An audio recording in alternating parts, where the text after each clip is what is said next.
have amidst us the very dynamic and wonderful Miss Syeda Imam. Huge round of applause.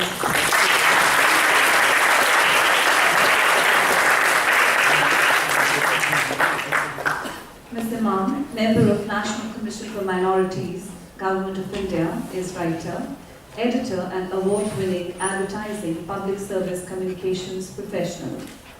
Ms. Imam stood first to the University of Bombay, topping in English honours from Elphinstone College, Ivy League College of India. Appointed Fellow of English Literature at Bombay University, she taught BA honours for 2 years at Elphinstone, Bombay.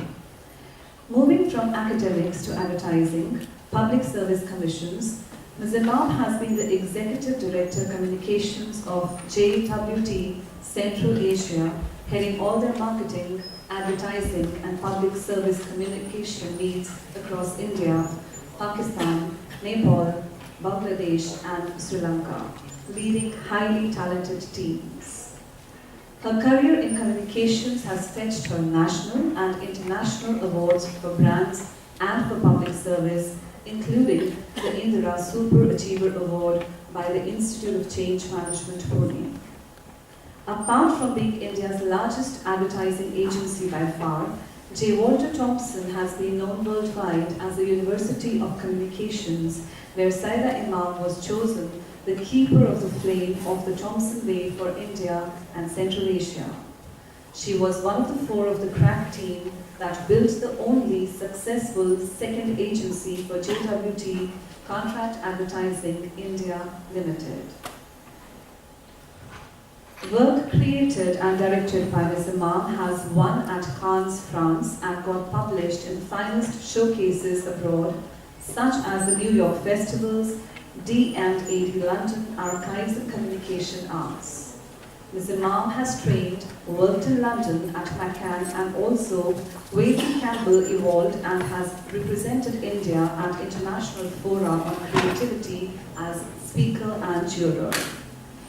Ms. Imam has sat on the board of many eminent institutions of education, industry, health, public service and management, both national and international. Living the Rumi philosophy, let the beauty of what you love be what you do. Ms. Imam is founder director of Rumi Foundation, Delhi, and we are very proud to have her as an advisor NIIT University at Neemrana, Rajasthan. In all her endeavors, the quintessence of excellence through education has been her special preoccupation. I invite Ms. Imam to interact with our young learning engineers who are on the threshold of an exciting and enriching journey called life. Let us welcome ma'am with a huge round of applause.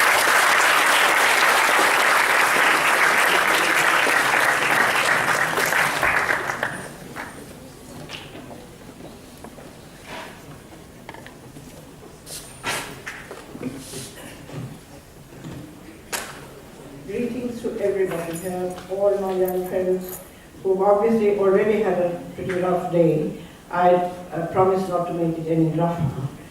And also to the people who have arranged this afternoon for us to meet, because I have been here, I have done a lecture here before. In fact, I quickly wanted to know if I was going to be repeating anything, whether you were there at that, and I was happily told that you were not there.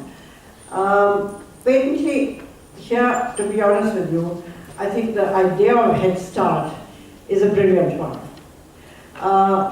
To come to some place and already begin to feel that you are empowered, and you may be differently empowered before you came, frankly, but in order to give you that Head Start, that very nomenclature, I think, is a very smart idea, and I congratulate whoever thought of it. There's a lovely Egyptian saying, old Egyptian saying, may you arrive favored, may you enter favored. And I think that's very much the idea of Head Start, that you got yourself armed to really zestfully get on with the business of learning and so on once you arrived. Let me tell you, I have a theory about speakers and listeners. I think the speakers have a very rough time. Because for one thing, they have to be absolutely sure that they're not boring the audience to tears, they have to be sure that they say something sensible, hopefully memorable, and remember to say it all, etc. They're having a rough time, and even if they are absolutely brilliant at it, actually they're having pretty boring time because they know everything that they're saying. They already know it. There's nothing greatly interesting about it for them. Whereas the listeners actually could be in for a bad time. I hope that doesn't happen today. But if it were to happen, let's say even if you're having not such a hot and entertaining time, at the end of it you can joke about it, you can talk about it, you can have fun with it. So you're altogether, I think, rather better off than I am. So I start with hopefully having your sympathies with me. You know, one of the things I would love to get started with is to actually have you, some of you, or all of you preferably, tell me a story about yourself. Something that happened to you at any point of your life, perhaps a very early time of your life, perhaps the earliest life-changing experience that you had, that you remember. I wish we could start with that.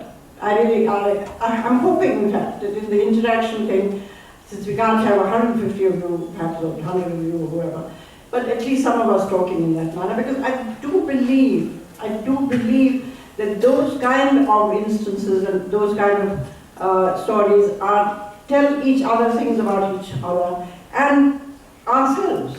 We ourselves get to know each other a little bit better by remembering such things.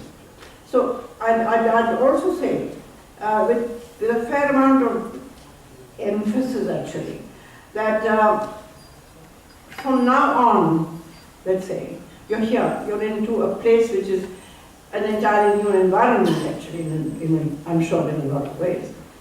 I think it would be a great idea, for one thing, to think and reflect on what I just said about that life-changing story, the earliest life-changing story, and put it down. Aside from that, I'm asking you to do something else. I'm saying that would you find time in the course of your years here to discover at the oddest moment, any point of time at all, through the curriculum, through the day, when you're playing, taking notes. I'm not talking about cramming and taking notes. I'm saying try and do that one pager, perhaps every day, perhaps to each individual his own taste and time. You may want to do it in the middle of the lunch hour, you may want to do it at any other time. But for God's sake, anything that strikes you, strikes your eyes, strikes your heart, strikes your mind, put it down. And I'm saying that this could be something entirely serious, it could be entirely emotional, it could be an observation which has escaped everybody else, or it could be entirely personal. I don't know, in the early time when I talked here, I mentioned about how the Scindia school in Gwalior, which is a school for young kids, it's a very beautiful place, the entire fort is the school, but it's compulsory for every child of every age there, at 7 o'clock in the evening or at sundown or a particular hour, to spend 20 minutes reflecting on the day and how it has gone for him or her. And reflecting what he did right or wrong. It's not a moralistic thing, it's just a time for reflection.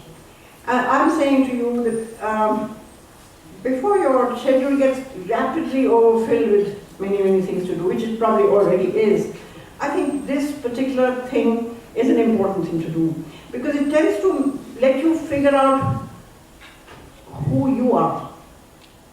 Not immediately, not by that one remark or anything, but it makes you understand yourself better, look at yourself and your various qualities and preferences and talents better by the sheer fact that you spontaneously something struck you and you put it down. As I said, very often different people have different habits, do it any way you like. I have a terrible habit of scribbling on anything, any paper that I can lay hands on. So my bag is full of all kinds of little scribbles, bags of books, bags of tickets, invitation cards and so on. I'm sure that as men and women of science, you do nothing as stupid as that. I'd suggest to you do that one pager. I should be reading from the page, otherwise I tend to overshoot the time. But I do believe that it's a way of, and I don't say this for 1 minute as an assessment of where you are or the university. I don't think the university is looking for an assessment from you, but what you like very much, what you don't like, you wish changed, which it could be to do with things happening in the university, it could be to do with your friends.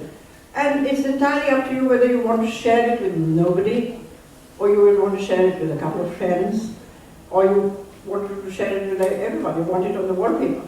That entirely is also up to you. But doing that, I think, is critical. But I can assure you, what you put down at 17 and 18 and 19 and 20, when you look at it when you're 37 or 40 or 50 or whatever, you'll be amazed how happily surprised and happily gainful you will feel to know about that, to know that this is how you felt and wrote when you were here or when you were 17 or whatever it is. So I'm sorry to repeat this, but I'd love to repeat it until I have an inward mental eye from you saying, yeah, we're going to do a thing like this. I hope I've made that point pretty strongly. The other reason why I'm saying it is because, I do believe that life has meant for each one of us as human beings to have a core. We have a core. You call it genes. There are men of science sitting here, they will give you all the right nomenclature and explanations for it. But as human beings, I think we all have a core, a basic core that is us. And it keeps getting built on. And that those mind-changing, life-changing stories that I was talking about, they have an effect. Your school has an effect. Your results have an effect. Your favorite aunt and uncle have an effect. 100 things have an effect. But the point is, there is a core. And it is on that core that you're investing things. You're investing a lot of time improving yourself. So is the university. So is the government. So is the world, really. And please try and remember that at all times if possible, that you are the chosen few. You really are the chosen few. What you have, the surround, the stimuli, the knowledge inputs, all of which you have are available to very, very few people in our country. So for that reason too, I think it would be very important for you to take that seriously and say how you're adding these layers to your core. And so, first of all, let's start to discover what the core is. Okay? All right. The reason why I'm also saying this is because I think 2013 onwards, it isn't quite so simple as it used to be in terms of really getting out of a terrific school, hopefully, into a terrific college, into a university, into a job. It really isn't quite so simple anymore.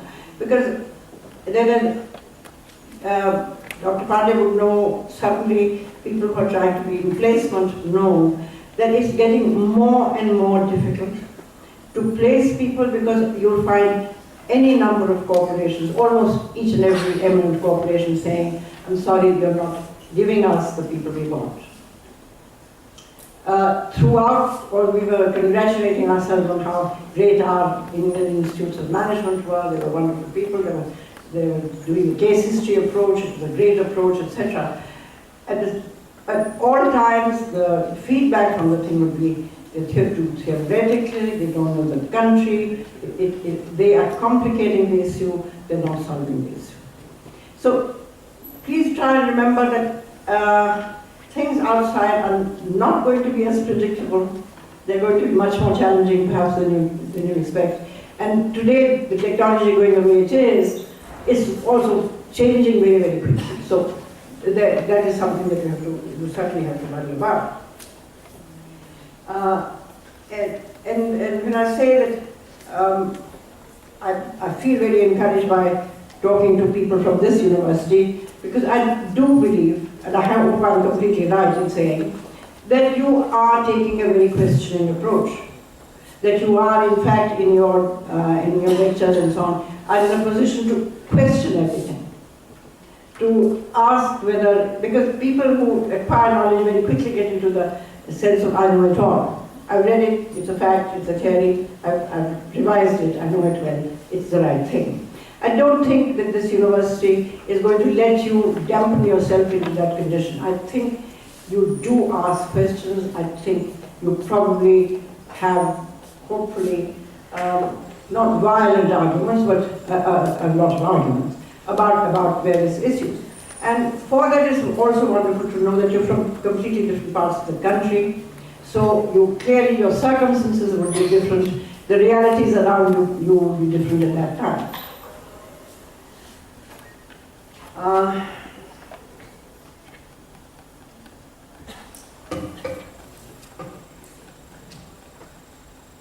I was wondering whether it was possible to have, I haven't brought it as a slide, but I noticed that there is something up there, so we could have probably done it. I wondered, for instance, whether you feel that there's a hell of a lot of difference between yourselves, because one of you is a biochemist, one of you is a management person, one of you is actually a software person, that makes you terribly, terribly different. And so how are you going to layer that core? There's a very famous formula that is used internationally around the world. A chap called Gardner has done that. You can go and Google him, but I think it would be interesting for us to look at the way he does it. He says, number one, logical and mathematical. So you figure yourself out, am I the logically mathematical kind? And that is people who are basically, I imagine that logical mathematical kind is probably 95% of people here. I don't know, I don't know what to say. But the ability to understand the underlying principle of some kind of causal system. So people who are bright and sharp at understanding causal systems. Then the second kind is the visual and spatial. The visual and spatial being the ability to present the spatial world internally in your mind, and rather better than anybody else. So the visual, spatial, people who have that particular gift. And the third is the musical and the rhythmic. That's the capacity to think in musical terms and devise and hear patterns and play around with patterns which are musical, which are oral, which has to do with the ear. And perhaps recognize them and manipulate them and create, well, symphonies if you like, but create new patterns. The fourth is the bodily, the kinesthetic. Those who have the capacity to use their whole body to solve a problem and make something or put on a production of some kind using the entire body. Not, some people are creative with their hands and so on. And I don't mean aesthetics necessarily, but people who really can use physically their bodies to solve many complicated problems. So they are the bodily kinesthetic kinds. The fifth is the naturalist. The naturalist with the ability to differentiate and discriminate among many living things, as well as a sensitivity to the natural world. I think you have a shining example sitting here in Dr. Pandey, who probably combines many of these, but certainly is bringing a background in physics to the study of nature in a very, very deep and scientific way. So the naturalist is the ability to differentiate, discriminate among many living things, as well as a sensitivity to the natural world.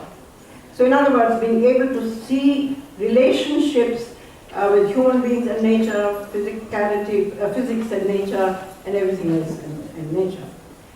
Then the next two, which I think Gardner meant to perhaps combine, but over here they're separate. One is intrapersonal. Intrapersonal, having an understanding of yourself. In other words, intuitive people who know their core, or who know themselves, or who have a sense of themselves to sharpen them. And the third is the interpersonal. No, that was intrapersonal. And the seventh is interpersonal, which is the ability to understand other people rather better. You'll be amazed as you go through life that you think you understand people, but you don't. You think that somebody said something, you understood it, you know English as well as they do, or whichever language you're speaking in, and you know them very well because you talk a great deal, but you don't. There's some people who are more intuitive, they're more understanding, they're more interested in other people, and so they grasp the meaning much better. The eighth is the existential. The existential one is those who exhibit the inclination to pause about life and ponder about life and question about life and death and things outside what they perceive. So the existentialist is perhaps, among scientists, perhaps not a very natural byproduct, but some of you could be that. And the ninth is the verbal and the linguistic, who use language and express what is on your mind and to understand other people. In other words, who communicate well and communicate clearly and also understand clearly. Now you may mull over these and nurture the sides that are in you, because it's not one of these, you're probably a combination of these things.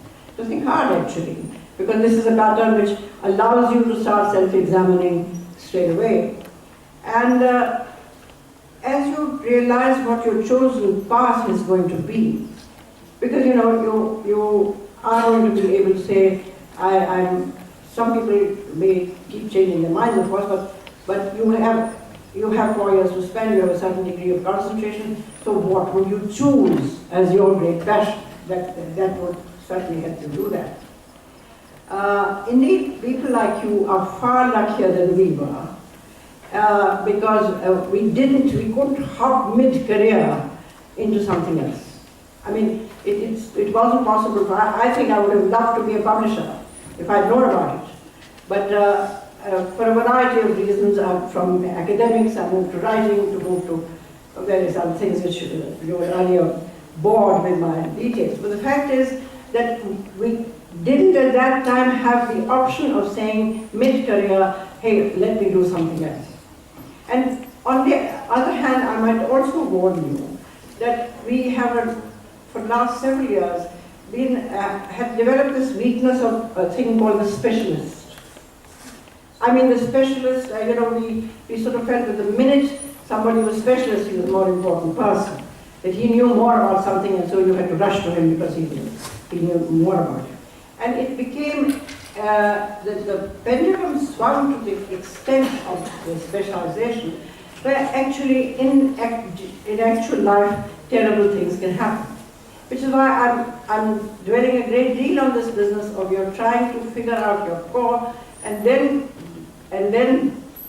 placing those layers of different kinds upon yourself, and then surely specializing, but of course specializing, but specializing in a context. You know, when you talk endlessly like I'm tending to do, and without an example, you make me say, I don't know what exactly she's trying to drive at. I'll tell you what I mean by specialists becoming an onus rather than a benefit. My eldest sister, is a very beautiful woman. I mean, she's old now, perhaps it's silly to call that, but she used to be an extremely beautiful woman. And at about 40 or so, she started to develop warts on her face. You know, little warts coming all over the face, and very odd. And so they were living in Bombay, and she went to the doctor, and the doctor said, yeah, I'll cauterize the warts, they'll go away, it's okay. And so that happened. And a few months later, the warts reappeared. And she tried many other things for the warts, but they reappeared. And so she went on. So this became a regular practice of warts reappearing on this very beautiful face, making it look stranger and stranger. And along with that, as years went by, she got diabetes, and which was not there in the family. And she began to also become rather larger than she was. Her feet were looking a little larger, her hands were looking larger, her face was looking a little larger. And because she'd been so beautiful all those years, somehow it seemed wrong or embarrassing to discuss looks with her. So we just sort of said, pata nahi kya ho raha hai, something's going on wrong. Last year, she was in Bombay, the daughters were in Bombay, they decided that she's getting apnea. Oh yes, apnea was yet another thing that was happening, which is to say, it's rather an awful, uncomfortable thing, which you snore such a great deal at night that you run the danger of actually choking in your sleep, right? That is another thing that had developed. And so the daughter said this is getting completely out of hand, because quite apart from entirely losing her looks, strange things are happening to Mama, this diabetes, this whole business of becoming rather large and so on. They took her to, in fact, Dr. Swarajji, Soli Swarajji, who's a lawyer in Delhi, who you probably have heard about, his son happens to be a general physician. Plain, simple, decent general physician. And he said, let's do the apnea test with her, but bring her to me before she goes there. And she was taken there. And she started to give her various symptoms. And he said, excuse me, before we do the apnea test, let me also suggest a couple of other tests. And he asked for 2 or 3 other specific tests. And he knew immediately, as a general physician, hearing the set of symptoms that she had over 12 years, that she had a pituitary gland overgrowth, a growth in the middle of her pituitary gland somewhere. I'm not a doctor, I can't tell you, but fortunately at the border thing of the brain and that was causing each and every one of those symptoms. The first of which is the repeated appearance of warts. So all I'm trying to say is that if a good doctor, a fine doctor, a layered doctor who knows what his job is and his will and intention is to look after the patient's wellness rather than his specialization and what he can quickly do with it and how repeatedly he can make a lot of fees through his specialization is really the moral of the story. But I'm trying to say that I do believe that the family doctor, the general physician, the person who can look at you, know your history, know your body history, and then say, actually I'm not the person for you, you should go to a ear man, or you should go to see a skin specialist. So he directs you there, but for God's sake, he knows your body and he can tell you something 12 years before it actually becomes a monumental problem for you. So from that point of view, I'm saying it's extraordinarily important, I think, for people who are in education, people who are learning and wanting to become experts, to remember that being experts is a larger story than becoming a very fine-tuned specialist. Okay.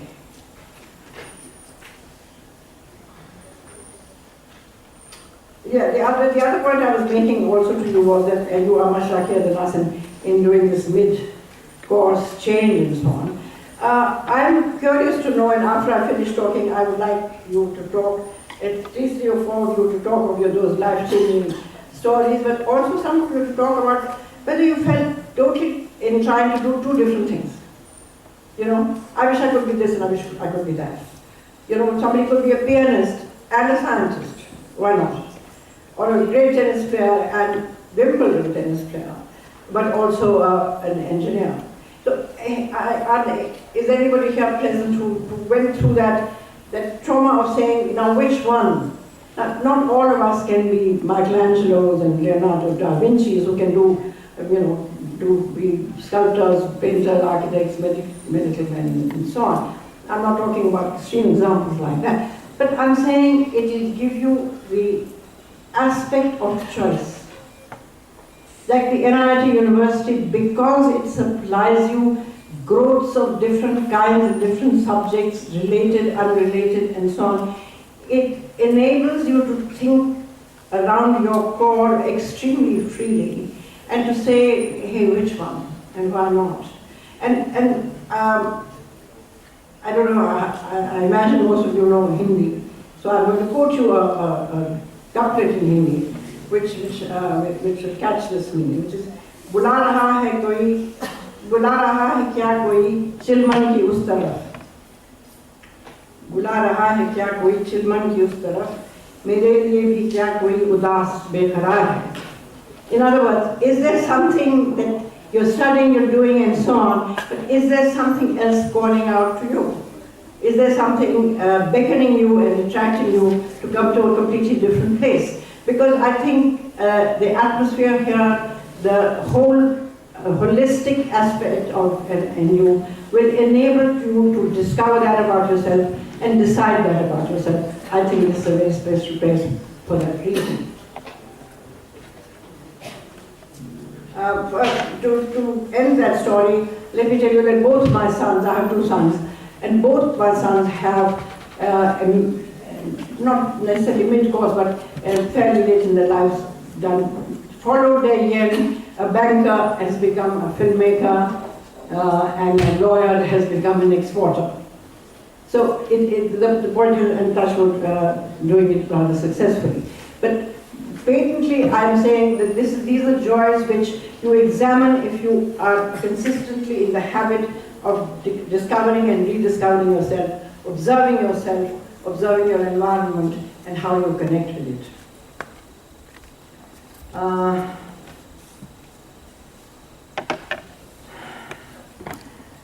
Here is something I want to move to in a fairly serious manner, because, and serious doesn't mean boring. I do want you to feel very sensitively about the fact that I have, like I'm talking to you, in my job, which I just finished with the government as a member of the Minorities Commission, talk to extremely underprivileged people. People who really have no choices in their lives. And if they have them, they don't know about them. And I'm saying it hit me. You know, in marketing and advertising, you do a hell of a lot of field research. You need to do that. You're spending clients' money on products and brands which need to be paid back, which need to be bought. So you think you do a hell of a lot of very, very deep research, which you do. At the same time, it's nothing like when you actually go and see communities, how they live, how they actually don't live. You're surprised as to how they carry on. And I'm saying, you also know this to some extent. Thankfully, the university has the sensitivity to relate you to the surrounding neighborhood, the communities there, and I'm told that each one of you is going to teach one student or some such thing. You know, it's amazing how, I was really most amazed when I was pressed on to take a government job. I said, what the hell am I going to do? My disciplines are entirely different. I'm a creative person, I write, what am I going to do serving in this commission? And it is amazing how neglected communication is at the bottom of quite a number of our problems in the country to do with people who are underprivileged. And I'm saying, I'm asking you very, very specifically, because you are in a position to relate to them, maybe you're planting trees with them, I don't know what exactly your connections are, at what levels, but for heaven's sake, share with them, not in a do-good manner at all, where they are. And also I'm asking you to do this selfishly, because this is the young Indian demographic that is supposed to be the most exciting thing about India today. We are all saying, clapping hands, that Europe is falling apart, America is going down the drain, and we are going to be fine because we've got all these fantastic young people who will be grown to working situation soon. Even China is going to grow old and we are going to be fine. We are not going to be fine. We don't all go to NU. And those who do, I'm afraid have to enjoy the idea of what can I share with this person which will make his life better. And I'm saying to you that this, again, 100 times, that this is not a saintly do-gooder exercise. You'll be amazed at the number of interesting things you have to tell them. There are many things the government actually is doing, trying to to actually better lives. But the gap between the doing of it or the planning of it and the actually happening of it it's sad. It's utterly sad. And I'm saying, please be that connection. Share with them how it's possible for them. I'll give you a list of things which they can actually do if they have access to it. That you can help those unfortunate people to say that they can access a site on their computer to get their birth certificate. Quite simply. If you let them access that site, and their birth certificate will help them one hell of a lot. Their exam results, their merit grants, their land records, their ration card. Can you hear me? Or am I shouting? Am I shouting? Their voter card, their passport, their domicile certificate, their income tax returns, their marriage certificate if they want them, their pension details of their parents and their grandparents, agricultural market prices, court orders if you really need court orders, status of a case if they are fighting a case. And there are 66 such sites already, and they're being added all the time. These people don't know about it. I'm saying to the women who are being hugely mistreated, as we all read about it, I'm trying to push everything, saying that the birth certificate of a child should only be handed to the mother. That the government should work on it in such a basis that the name of the child of birth, the time it was born, the thing that's going to actually help the child live its life in a sensible fashion, availing of all government offers, that should be given to the mother and to nobody else, in order to give the mother a place which she currently does not possess in her household. I'm saying it needs a little bit of handholding. And I'm asking you to please proceed on this of spreading the positive. You know, it will be such a lovely story for you to come out and a whole heap of students who are brilliant at biochemistry and biotechnology and software development and so on are actually working with the whole of the Aravali district and telling them, because the media is publishing exactly the opposite. The media is publishing stories which are really, you know that, I don't have to tell you. That the grimmest possible things are happening in India and everybody is quite evil and they're steadily getting more so. I don't think it's true. And for God's sake, the government is constantly being asked to give interviews. And I've each time refused, saying, don't interview a commissioner. I only give you a lot of talk. I know I'm working with a DM in Bharatpur in Rajasthan who's doing the following things. It's a great story, go report it. So I'm saying, please give stories by doing things which you actually quite enjoy doing. And let it be published, let it be talked about. Let it come, when you do your entertainments and so on, create a little thing about what wonderful things you can actually do with people, and getting them to smile and lead their lives rather more respectably than they currently are. Nothing you can do it. And the fact that you're closer in age, you will be able to do it much more readily. And I'm asking you to do it, to be honest with you, because I'm really, honestly worried about the way our value system is going. Let me give you an example which might upset you as much as it upset me. I had a marketing director friend who had just come back from a tour of Japan, and he came and saw me, and he had gone on a very, very detailed marketing tour for his company with the Japanese counterpart. And he said that they'd gone from Kyoto to Nara to various places from Tokyo, then returned to Tokyo and came back to the station at 1:30 a.m. And as they headed towards going home, he was dying to get to sleep. He said, well, actually, you know, we have to go to the railway counter because we have to pay the extra amount of money. We've spent a huge amount of money on the tickets. We only bought tickets for Kyoto and Nara, but we've done almost half of Japan. We have to pay up, so let's go. So he said, we started plodding towards the counter, which was far away. And I kept asking this marketing director that, excuse me, why are we doing this now at the end of the day? And why don't we just walk off? So this man apparently, his counterpart, didn't answer the question. They kept on proceeding towards the counter.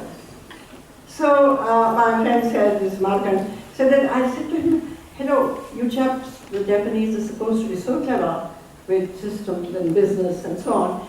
I mean, surely, you know, you thought of this before. If you want a ticket, you give the details, you buy the ticket. Supposing we just walk off. I mean, in India, we might just walk off in the middle of the night. Who the hell wants to go and pay and announce where exactly you went? The dad doesn't even know where you've been. Eventually, he said, Syeda, I was so deeply humbled because this man turned to me and he said, Markan, you asked me this question 3 times in the last 10 minutes. He said, why should any Japanese want to cheat his government? Just why? Why should we change the system? It works beautifully. Everybody pays. And you tell me, why are you asking me this question repeatedly? Now, as I said, it's dumb, but I'm saying, let's try and create a situation where we believe, we ourselves believe, and hence are able to communicate it better to those who are less educated and empowered as we are, that actually common good is a great idea, that you in fact cannot accept very temporarily benefit if you do it at the cost of someone else. And this is not a do-good ethical story, for God's sake. This is a practically down-to-earth, worldly story. I'm saying, I come from the private sector, I work for the government, all of that nonsense. I'm trying to say, why has the private sector got to have a heartless reputation for being extortionist and exploitative? All of you are going to enter and you're going to be big-time people. Please do remember that unless your shareholder is not just a chap to whom you pay the dividend, your shareholder is also your employee. Your shareholder is also your client and your customer, the chap who's buying your product. Because if he doesn't do it, there ain't no cooperation, there ain't no profit. And so its sustainability is an impossibility. So, and I think somewhere along the line, this has to be humanly accepted by intelligent young people, to be able to live by it and to communicate it. Because otherwise we could go the way the rest of the world appears to be going. And here too, I must tell you, I'm more concerned obviously about India, about a very much more committed person to this country. I'm saying another thing which I've made this entire long speech about, the core and the layers and the preferences you have, and your likes and dislikes, and how you choose what you really is your passion. Choose only what you enjoy, because then you can excel at it. Is because I'm saying otherwise, the decline is almost guaranteed. It's fashionable to say America's had it. You know, America after the meltdown, after 2008 and everything, America's going to be. Do you know something? America is not going any place down. And it's not because of anything that's not true about the financial situation. It is not going to be going down entirely because of its work ethic. And America has the most amazing work ethic, and you discover that whether you're in Colorado or Aspen or New York or any place. And it's almost irritating actually. But it is you ask my son Mustafa used to say, you know, Mom, in India, he used to work there before he went, worked for NDTV, worked for HSBC and so on. He said, in India, if you work the normal way or work hard, then बेचारा मुस्तफा इतना ज़्यादा काम क्यों करता है भाई? क्या बात है? बहुत काम करता है बेचारा. He said, he's been in America for the last 12 years, and he says, in America, if you're not working much harder than I did in India, you're a freak. You're considered a freak. And frankly, as I said, that, or maybe I didn't say before, that in China it's happening too. People are working very, very hard. But in China it's happening because I don't think they have a choice. They have to. Whereas in America, and I would like you to frankly adopt this and hopefully infect the younger generation with it. Which is why the harping that I've done from the very start, enjoy what you're doing so that you love working hard. You actually want, nobody's telling you, your professor is not telling you, your results are not demanding it, your parents are not telling you. You actually love the stuff, so you're doing it anyway, right? But the work ethic idea, I think, is an extremely important idea, and I don't think we should let go of it. And I'm saying, in all of this, I think it's not as though I'm developing a fairy story here, giving you examples of China and America and so on. I think Narayana Murthy's emphasis is an example. He's got to come back. He's got to come back to restore whatever was lost. Azim Premji, honest, wonderful, fair, great employers. You should see the educational institutions that Wipro, that's Azim Premji's outfit runs, for schools and for poor children, what Infosys does with 80,000 villages. I mean, they're doing all manner of things which is actually completely not what you associate with the private sector. But they are doing it. And that's why they are sustainable. That's why they're number one for forever and ever. And I would say, I seem to remember, I have this somewhere, so I'm going to read it out to you.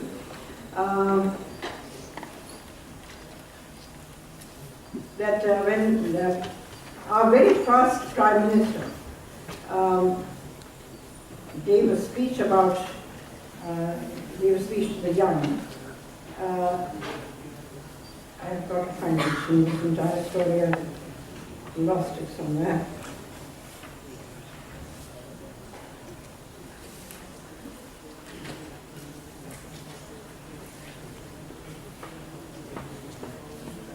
This is, I'm talking about Pandit Nehru, when he said,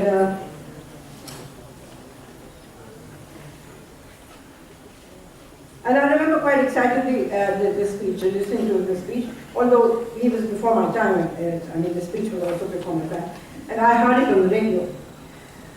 I actually felt his energy. You know, and the man was a Prime Minister, he'd been a lawyer, he'd worked hard, he'd been in jail and prison and everything else. And he says, to hell with the man who cannot walk fast. To hell with the man who cannot walk fast. It serves him right if he gets out of the ranks and falls out. We want no sluggards. I want to work and to work and to work. And this coming from a person who fought very, very hard to win, not just win the freedom, but also to run the country. I think it's an exciting thought. It's an exciting thought that he is telling young people to say, I'm not going to talk to anybody who is a sluggard. I'm also saying to you something else which I think I was reading somewhere that a few people have come from the northeast, a few people have come from Bombay, and a lot of people from Delhi and so on for this. That other things you have to also consider in our vast country is that some communities are actually disappearing. And I want you to be aware of that. As young Indians, perhaps because I want you to be exemplars in some way to the rest of the country, because so much investment has been made in this university to create exemplars, quite frankly, that it seems an important thing for that to actually happen. And that kind of person has to have sensitivities not only to do with economics and standards and professionalism and so on. But there is a community called the Parsi community, which I'm sure you're aware of, but perhaps very dimly, who are exactly 62,190 people in the whole village. That's all the number of Parsis there are. And frankly, I don't know, can you tell me a very important Parsis you know? Of any significant Indian Parsi people?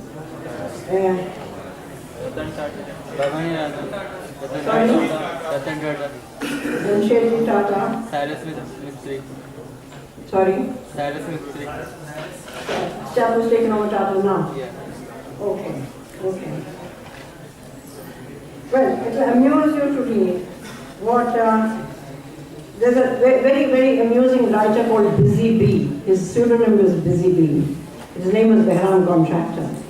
And he used to write in Bombay too in the evening. It was a very amusing thing. And he says this about his own community. The first Parsis I knew were statues. There were scores of them all over Bombay, now Mumbai. Most of them wearing glasses. Dada Bhai Nauroji, Firoz Shah Mehta, Jamshedji Tata, Ghazi Jahangir Bomanji Petit, the Khada Parsi at Baikala Bridge. The Parsis, we Parsis, he says, are very fond of calling everybody Apro, Apri, Apro, including the Queen of England. We call her Apri Rani, and especially Zubeen Mehta, Apro Zubeen, and of course Sam Manik Shaw, the flamboyant chief. We call him Apro Manik Shaw, Nani Palkiwala, not to forget our own Cyrus Bharucha, Bachi Karkaria, and Pinaz Masani, and of course J.R.D. Tata, especially when he was managing Air India, he was very special. And Apro Rajiv, from his father's side. Don't forget, the name Gandhi belongs to the Hindu and the Parsi. And the PM and the Prime Minister who modernized India was half a Parsi. This gentleman, Behram Contractor, called Busy, says, on Parsi New Year they celebrate about 3 or 4 each year, apart from Colonel Boogie's march and Sare Jahan Se Acha and prayers at all fire temples, and kheer and save and sweet curd with rose petals. There will also be drinks, he says. And he insists that the Parsi peg of drinks is the largest peg in the world. You may measure it by the palm or by the 5 fingers of your palm. It extends over 5 fingers.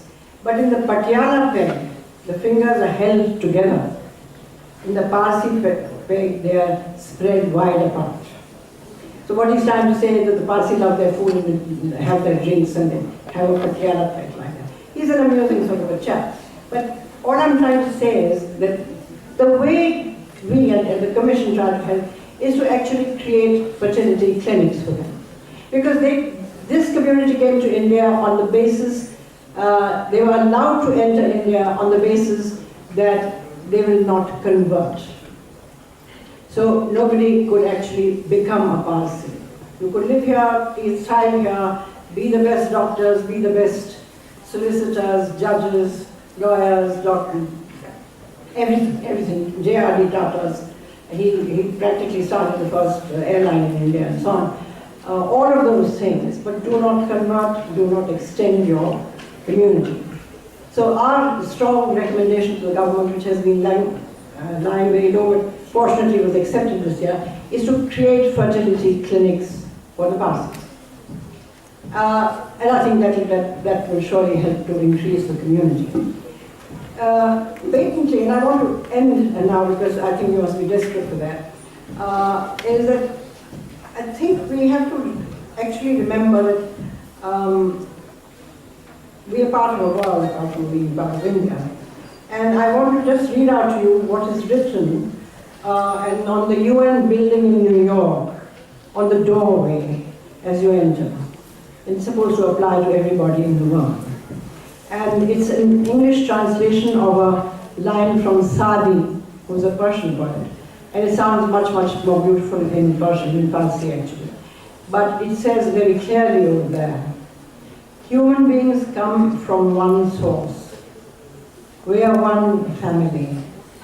If a part of the body hurts, all parts contract with pain. If you're not concerned with another's suffering, we shall not call you human.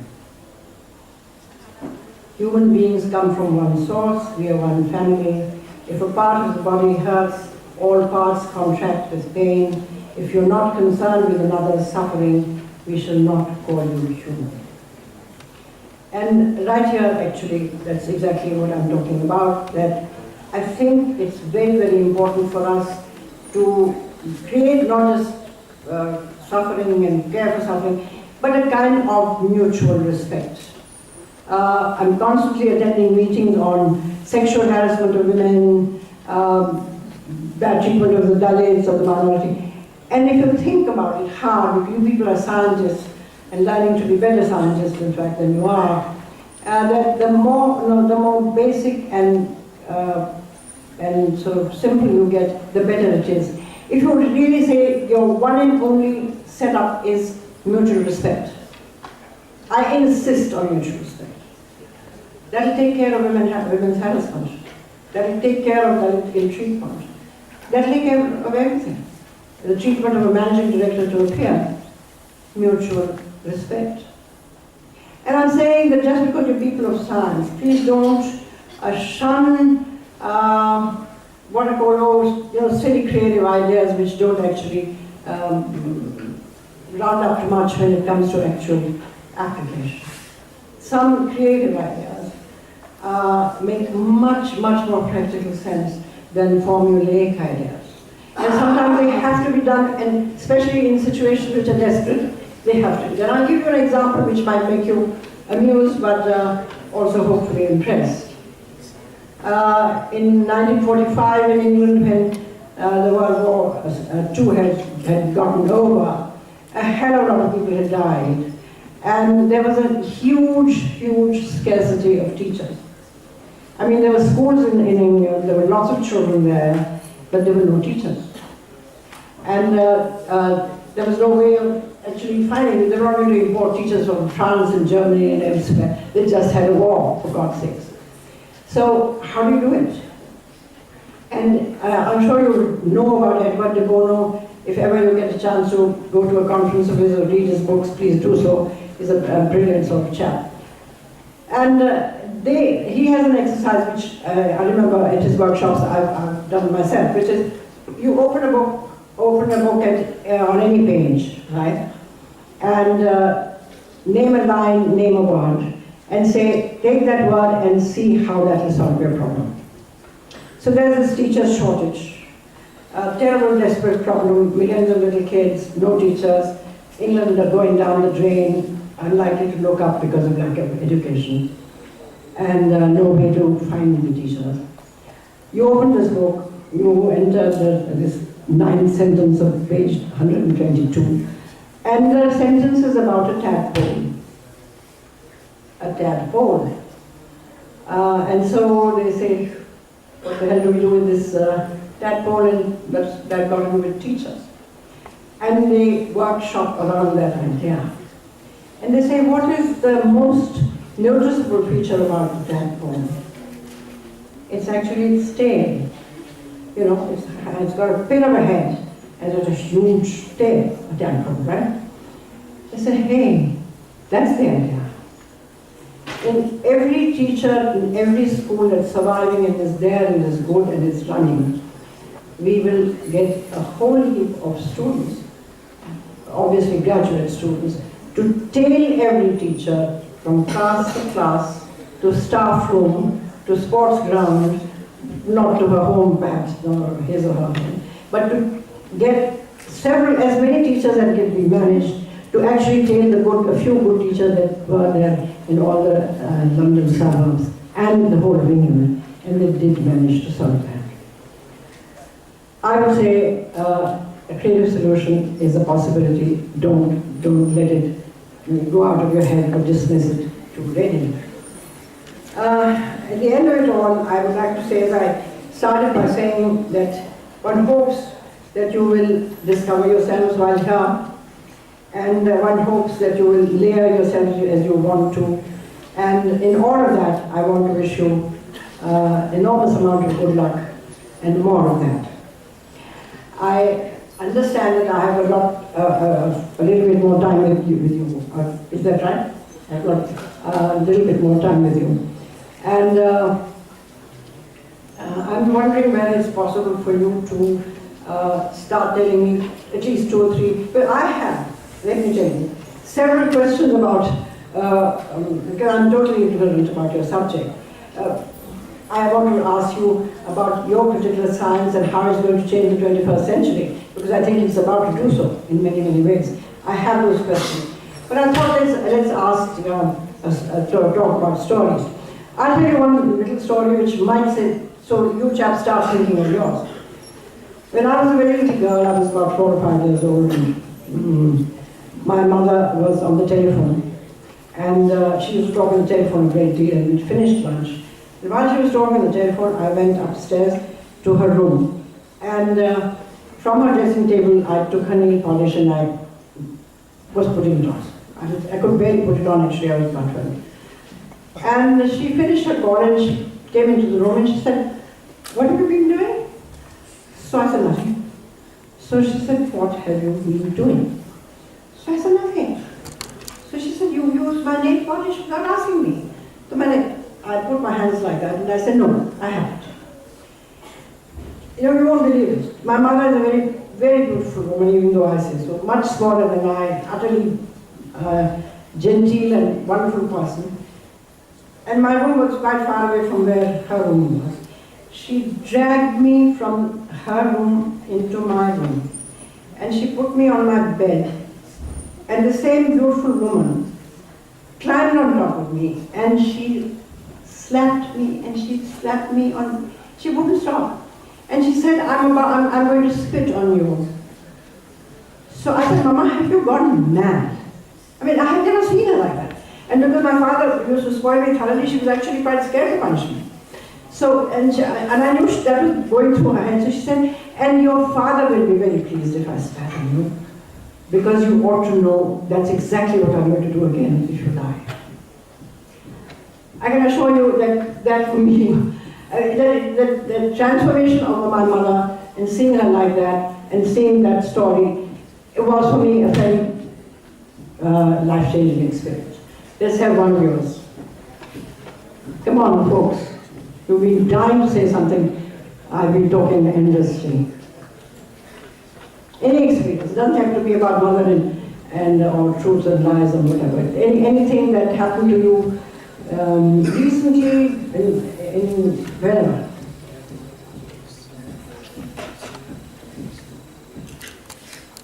I see a hand going up somewhere.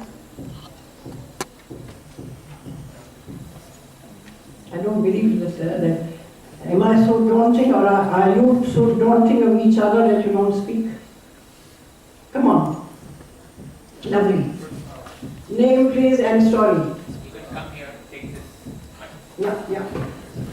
Take mine. And somebody else get ready. My name is Abdulshi. Ma'am, once in back in Kolkata, ma'am, joining this college, I was with my friends on road. We were eating cold drinks, maybe, and then actually we were eating cold drinks. Then one beggar came, drinking cold drinks. Sorry. No, actually, in Bengali, khabar is also drinking and. Yeah. Sorry. There was a beggar. He came to us and he asked for money. So we thought of we thought of paying him, but I stopped my friend and asked we can give him food. So he then replied, "Okay, fine, give me the food," and then he returned back. And then again he came after 2 minutes and he told that you guys are a student and you should have knowledge, acquired knowledge is beautiful. And he gave an example that if you are knowledgeable, how crucial you are to the society. He gave an example that once there was a teacher, he was learning teacher. Then he had no legs. He was physically handicapped, but because he had a huge knowledge, then the government employed him in a school to teach the students. So the fact which I gathered from this incident is that you should be a man of value, you should be a man of knowledge, so that even if you are handicapped, even if something goes wrong, then also you can put some effort, you can be a part of the society. So I like that. I must say you are just dealt with the best social welfare secretary in the entire government is in a district called Badgam in Kashmir, and he has no arms. He has no arms. And I've got with several social welfare secretaries, he's the best. Okay, next. And please ask everybody to hear you. Name first, please, and where you come from. This is Rishi. He's Rishi and I'm Rishi. This incident happened when I was probably in grade 3. I was just about to start swimming. One of my friends, in very initial stages, I had this rubber boat along with me. I used to carry it with me at all times. And my friend considered, I was about to put it on. I didn't put it on completely. And my friend considered it funny that I was standing on the deep end of the pool. And he considered it funny just to push me in. At that time I almost drowned, but luckily I didn't give up. I kept swimming on the shallow end of the pool, and eventually without the rubber, I learned how to swim. But the trauma of the deep pool still surrounded me. It still haunted me that I'll drown if I go there. So one day I just go to my father and ask him, Dad, what do I do about this? And my father told me one very simple thing. I look up to my father a lot, because he's a very hardworking and very inspirational person. And he told me, what would he do if you weren't afraid? And I kept pondering on that for a while. And so, I just gathered my courage, and even after that my legs were shivering. So I told my friend again, push me this time. And so he did. And in the first after the initial shaky first few seconds, I realized I was able to swim properly. And ever since then, I just love swimming.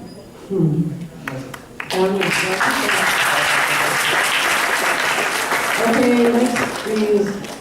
Yes.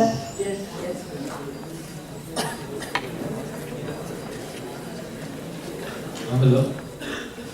My name is Urjit Purulkar. I am from Ahmedabad. Last year I had been to Mumbai. I was traveling in a train. It was at night, I think, between 10:30 to 11.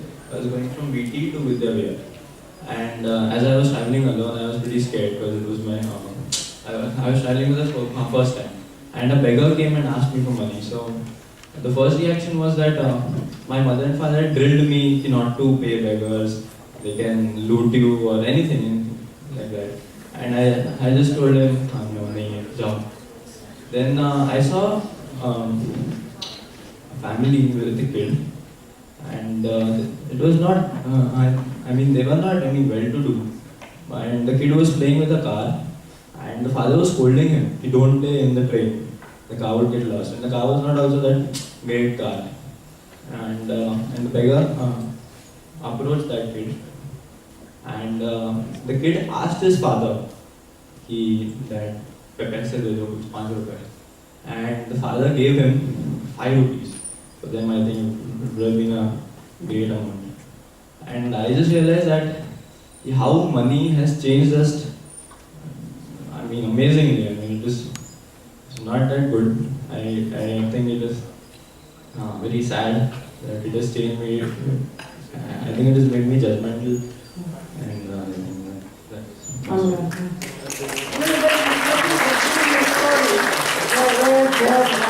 You discover something about yourself through other people's behavior.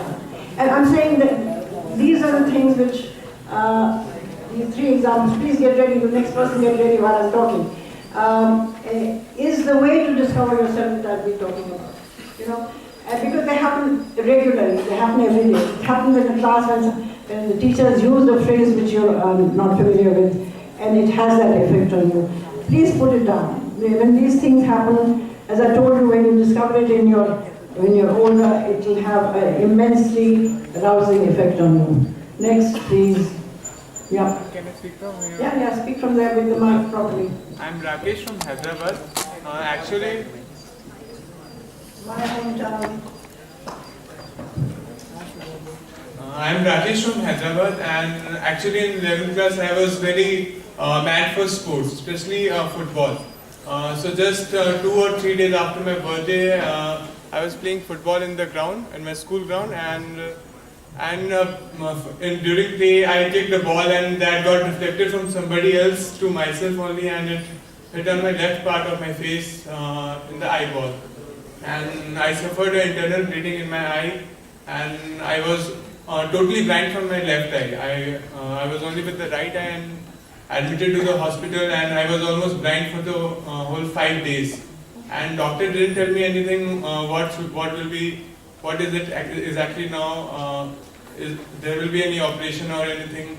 So those 5 days were really horrible for me. I was not able to decide what will I do in future, my education.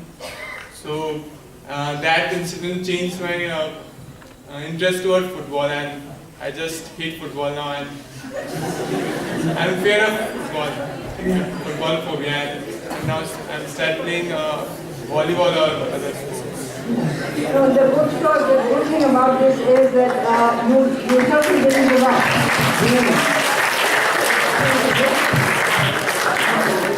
Not only did you, and giving up football is fine. I think there are many games to play. I think there's nothing. But the fact that the spirits are all intact is terrific. I want a girl to give a story. A girl is holding up her hand. Come. My name is Tanika Agarwal. It's more of a person that happened to me than an incident. I was in grade 9 when I met this girl, Faith. Her name was Faith. She's from London. She was here. She was working at some library that my father subscribed to.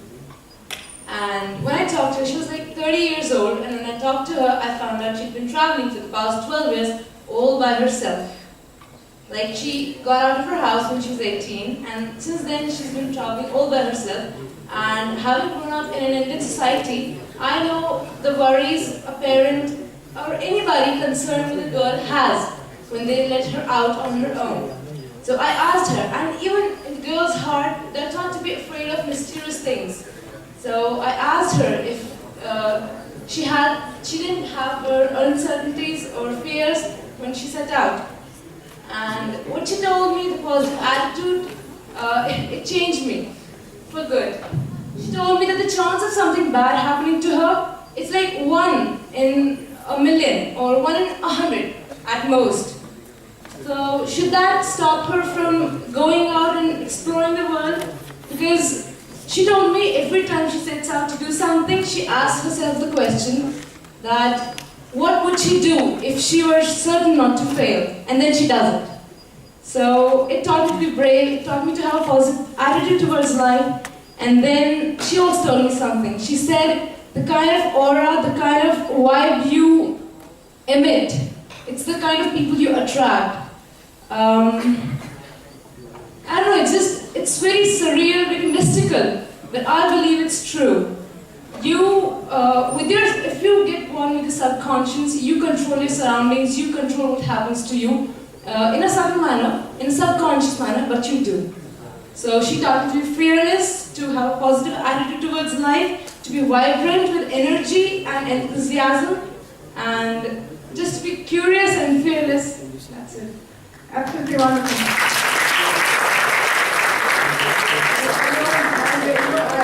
I do want to say it's a nice point to actually, in a sense, finalize the statement.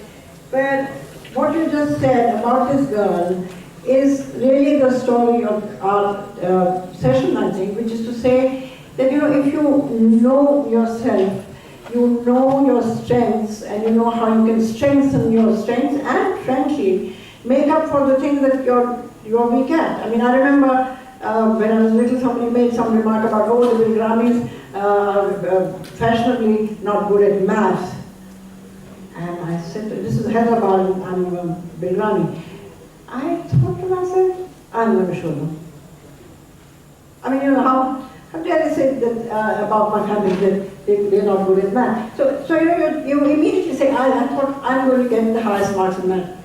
Although, so I'm saying, building the spirit, having this, I think, I can do, because of the thing of having a positive thing, I think is frankly what we're talking about. And I'm absolutely certain that each one of your lives has got such things. Some of you have been shy to say it, some of it because you have no time. But please do heed my counsel of using pen and paper, putting down your thoughts.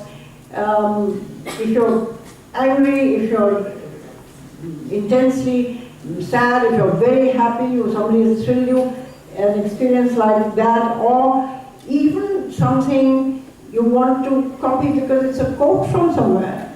All these things are things which keep on strengthening you, and I think human beings are the only species, as far as I know, apart from dolphins, who talk to each other.